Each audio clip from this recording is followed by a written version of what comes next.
Quick video here. Reports are coming in of a massive drone strike on several sites in Iran.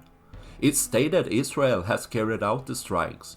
Key targets for Iran's military capability has been hit, such as drone factories, the Islamic Revolutionary Guard Corps headquarters, Iran's National Nuclear Center, and also oil refinery.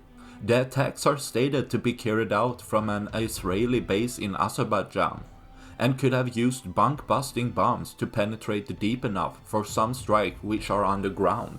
While the surprise attack seems to be very effective, this could easily have larger ripple effects. Iran will most likely at least retaliate, but may take larger action since the size of the attack.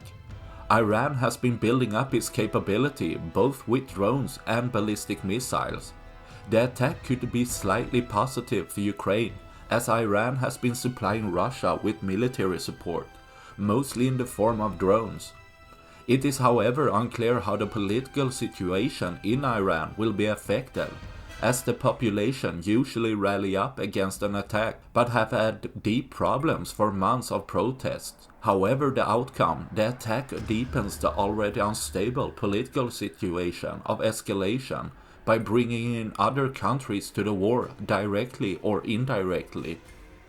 That's all I had for this video. Please like and subscribe for more. Thanks for watching. Bye.